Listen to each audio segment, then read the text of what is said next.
Alors Catriona, bonjour. Bonjour. Alors, je vais pas te dire bienvenue à Bruxelles parce que Pourquoi pas? c'est déjà fait, tu es déjà là depuis hier. Donc voilà, je te l'ai déjà dit, mais bon, on peut le dire, bienvenue à Bruxelles quand même. Voilà, et donc en fait, si on a tourné ensemble un petit court-métrage d'une trame dramatique qui s'appelle Mourir d'aimer. Et donc, tu en as pensé quoi de cette expérience, ce que tu as vécu depuis hier, le tournage? Bah, écoute, j'ai une très bonne impression. J'ai l'impression que toi et moi, on se connaît depuis beaucoup plus longtemps qu'hier, simplement, suite à cette expérience dramatique sûre et très intense. Quoique fait dans les règles de l'art, dans le sens où vous étiez tellement bien organisé que on a eu le temps de tout faire, même si c'était un temps court. Et je vois que tout le monde était extrêmement pro. Et ça fait plaisir parce que bon, c'est toujours un petit peu le souci de ne pas savoir où on met les pieds, surtout avec les jeunes réalisateurs, mais je sais que toi tu as déjà eu une certaine expérience dans plein de domaines qui concernent le cinéma et la scène. Et puis bon, on avait beaucoup parlé au téléphone. Ce que je pourrais dire, c'est que ce petit film, je ne sais pas encore, parce que évidemment je ne l'ai pas vu, j'ai même pas vu les rushs encore, mais mon sentiment c'est que je pense qu'on l'a réussi. Et ma grosse peur, c'était d'en faire un peu trop, parce que c'est une histoire intimiste et minimaliste, on va dire. Donc, on ne peut pas se cacher derrière grande chose. Et il fallait aller au cœur du sujet et de l'émotion, sans en faire des kilos. Donc c'était une question de dosage et c'était ça qui me préoccupait plus qu'autre chose, mais bon, on verra la suite, mais j'ai le sentiment que c'est juste ce qu'on a fait, donc forcément je suis contente. Je te remercie et en fait c'est vrai que moi c'est une très belle expérience pour moi parce que bon voilà, moi je t'ai découvert dans pas mal de films hein, donc oui voilà voilà bon on va pas toujours citer toujours les mêmes films hein, L'Au-delà, Frayeur et compagnie. Moi ce qui m'a marqué beaucoup c'est une série dans les années 80 qui s'appelle Noires sont les galaxies hein, voilà. Série culte, pardon, culte, oui, voilà, de Daniel Mossman, voilà, et donc là, dans ce téléfilm en 4 épisodes, donc tu incarnes une extraterrestre, voilà, et cette série, en fait, était très innovateur. Apparemment, oui, voilà. On ne le savait pas à l'époque, en tout cas moi je ne le savais pas. J'étais pas spécialement fan de, comment on pourrait appeler ça, sci-fi, science-fiction, je pense qu'on pourrait appeler ça comme ça. À l'époque, j'étais ravie et enchantée de jouer avec des si bons comédiens, un personnage haut en couleur qui sortait de l'ordinaire, ça c'est sûr. Et puis j'aime beaucoup aussi les personnages un peu doubles comme ça, où on croit que voilà, c'est une femme telle qu'elle se présente, une belle femme, voilà, élégante, etc., etc., et puis qui a cette espèce de force décuplée, on va dire. C'est très amusant à faire, mais très franchement, c'est comme tous les films que j'ai fait avec Lucio Fulci, jamais j'aurais pensé qu'on vient me parler 30 ans après de cette série, mais puis bon, c'est assez amusant parce qu'il y a quand même, est-ce que je peux dire, des liens avec Fulci, enfin les petits extraits que j'ai vus dernièrement, je vois, ne serait-ce qu'à travers les lentilles que j'ai portées plusieurs fois d'ailleurs dans des films, 3 fois, et surtout dans les films de Fulci, et puis tout ce côté un peu effets spéciaux, les arbres qui sortent des ventres, etc. Bon, ça c'est pas spécialement Fulci, mais quand même c'est l'horreur supposément, ouais, voilà. Donc le lien est vrai là. C'est vraiment une série qui était très spéciale, mais en même temps ce qui est sûr c'est que le personnage que tu incarnais était vraiment très intense aussi parce qu'en fait on sentait qu'il y a une certaine force de caractère dans ton personnage. Tu étais très sensible, mais en même temps tu avais cette force, voilà. Oui. Et en plus, moi, tu sais, c'est ça qui m'intéresse un petit peu par rapport au personnage. Le côté un peu duel, duel, je ne sais pas comment on dit en français, c'est-à-dire de pouvoir montrer cette fragilité et la force à la fois. Et en fait, ça c'est moi, quoi. Tout à fait. C'est une facette. Et je me suis fait un plaisir de te montrer ces passages de cette série. Et c'est vrai que bon, tu as eu la chance quand même de côtoyer certains acteurs dans cette série comme François Perrault. François Perrault. Quelle force de caractère. Et quelle présence. Exactement. Notamment sans aussi. Faire de trop jamais. Tu vois, juste sa présence. Sa présence était très électrique. Électrique, voilà. Et donc aussi Stéphane Bouy et Richard Fontana. Tous, donc une équipe qui est, on va dire, un casting qui était vraiment exceptionnel pour cette série, quoi. Oui, il a bien réussi son coup. Voilà. Des personnages tous aussi forts les uns que les autres. Voilà, parce que même dans d'autres... J'ai beau avoir aussi François Perrault dans d'autres films, même Stéphane Bouy, qui n'est plus de ce monde malheureusement. Oui, malheureusement, et je me dis, mais mince, il reste toujours l'inconnu dans le Noir sur les galaxies, ça c'est clair. Et c'est vrai que c'est assez amusant aussi aujourd'hui, peut-être plus de 30 ans après, de revoir ces images-là et de dire, mince...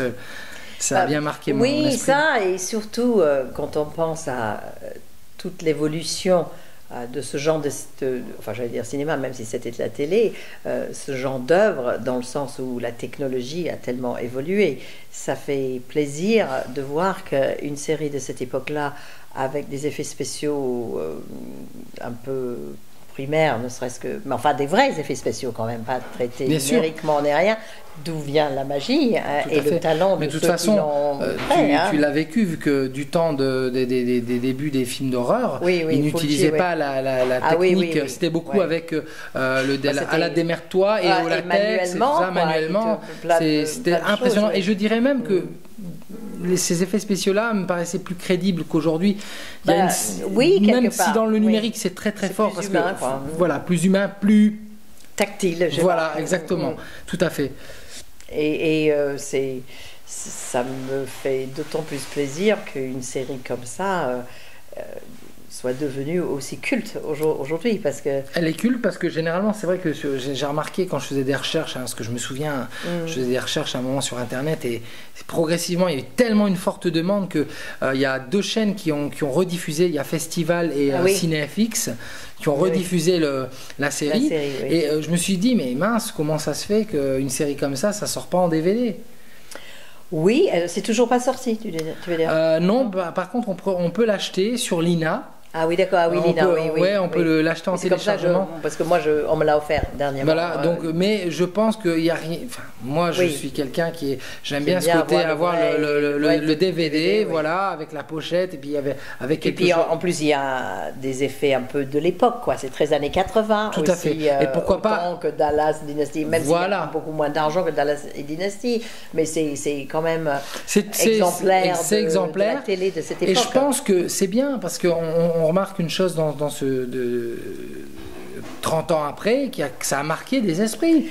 Et je te l'ai déjà dit, et je le redis, tu es loin d'être le seul de ta génération qui me l'a dit. Alors, ça serait marrant si ça pourrait toucher d'autres générations derrière toi, peut-être, parce que les films de Fulci, ça c'est en train de se passer. C'est pas simplement ta génération qui a vu ces films d'horreur à un âge où j'aurais préféré qu'ils ne les voient pas, c'est-à-dire 9, de 9 à 15-16 ans, et tout le monde se souvient de ça avec beaucoup de nostalgie et de tendresse. C'est vrai que j'étais très très jeune quand j'ai vu ça. Je me souviens, Noir sur les galaxies, j'avais 8 ans, mais ça m'a marqué. Mais après, vers le premier film d'horreur vraiment que j'ai vu de Fulci, je devais avoir même pas 11 ans. Oui, tu es dans la marge, et il y en a beaucoup qui avaient cet âge-là. Et c'est vrai que ça, même avec tout ce temps, en revoyant les images, c'est vrai qu'il y a toujours ce côté dérangeant, ce côté...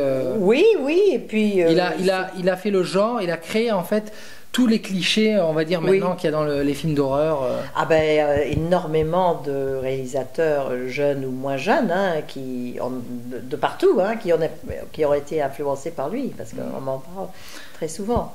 Donc c'est rigolo que, bah, je l'ai beaucoup dit, donc je ne vais pas vraiment le répéter, mais sans dire plus, ces films-là, dont j'ai eu presque honte d'avoir tourné à l'époque, et je ne les ai pas mis sur mon CV.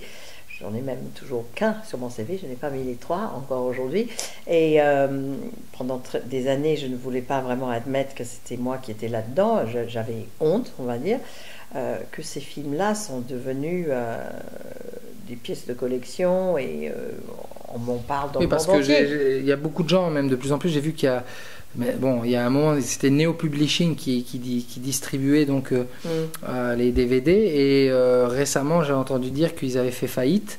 Ah oui. Et oui, et donc je sais pas pourquoi, mais bon, oui. Tout ce que je sais, c'est qu'il y a eu un réassort au niveau de distribution des vieux films d'horreur, et ça c'est vraiment bien parce qu'en fait, il y a certains films comme ça, on se dit, mais mince, ça existait en VHS, mais pas en DVD. Oui, donc voilà, les posséder en DVD, pour les passionnés, les connaisseurs en horreur, c'est toujours plaisant. Bien que moi, personnellement, c'est un genre que j'aime beaucoup, mais j'affectionne tout type de cinéma. Ah ben moi, c'est pas le genre que j'affectionne le plus, mais on va dire que puisqu'on m'en parle tellement, j'ai un autre regard un petit peu maintenant sur les films d'horreur, et je me suis rendu compte, une maturité, du recul, et en me rendant compte qu'il y a beaucoup de films, ce que j'appelle entre guillemets mainstream, qui sont autant aussi terrifiants, sinon plus, et on les considère pas des films d'horreur. Et c'est vrai que dans les films d'horreur, bon, il y a horreur et horreur, hein, on va dire. Et moi, j'ai tendance à avoir peur beaucoup plus quand je vois un film, justement un peu comme le tien, que j'ai toujours pas vu, mais j'espère voir bientôt. Les thrillers psychologiques, moi je les trouve beaucoup plus terrifiants en quelque sorte. Oui, parce qu'il y a quelque chose qui... Voilà. Parce qu'en fait, on sait que c'est une certaine réalité, en fait. Mais ce que je voulais dire juste, c'est que en allant à plein de festivals fantastiques, moi c'est plutôt le fantastique que j'aime plutôt que l'horreur pure, parce que je me suis rendu compte que le fantastique couvrait un genre énorme et il pouvait y en avoir pour les enfants autant que pour toute la famille, autant que pour les adultes. Et j'ai vu des très très bons films fantastiques, hein, ça je dois dire. J'imagine. Et c'est vrai que bon, bah, maintenant, mais moi, les générations, tout à fait. Le cinéma, c'est vraiment une passion et quelque chose qui. C'est sûr, ouais. Voilà, on est avec ce désir je suppose que toi c'est faire des films, et je pense et je l'ai remarqué moi-même. Hein, que tu prenais beaucoup de plaisir à tourner. Et que... Ah, j'adore. Écoute, je peux...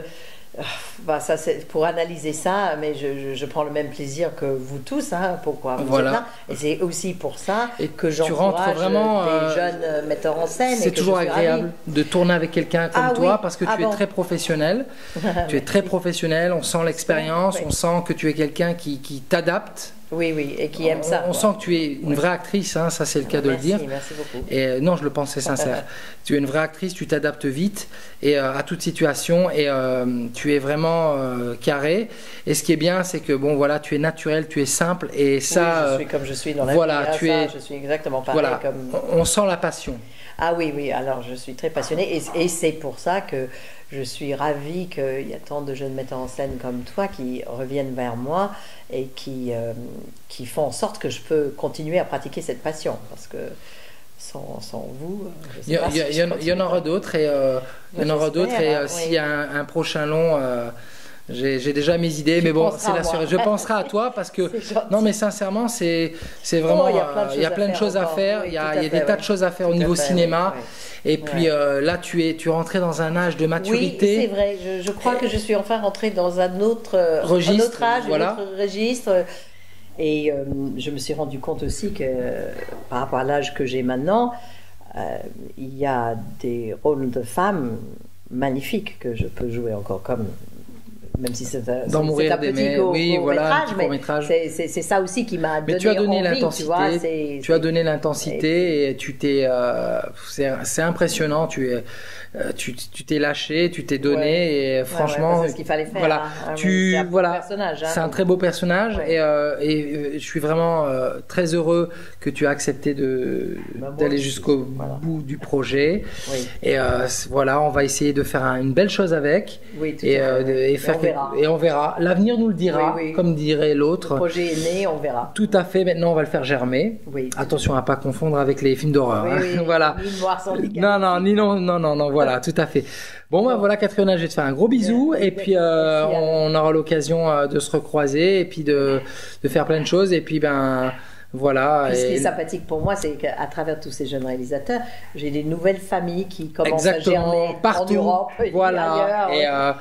Et le public le public de toute façon. On espère qu'ils vont suivre. Ils suivront et les générations vont découvrir de plus en plus les films que tu as fait et on verra si ils seront tous comme beaucoup d'autres aussi. On verra. Voilà. Alors, gros bisous, Catherine. Oui, toi aussi. Merci. Merci beaucoup. Bye bye.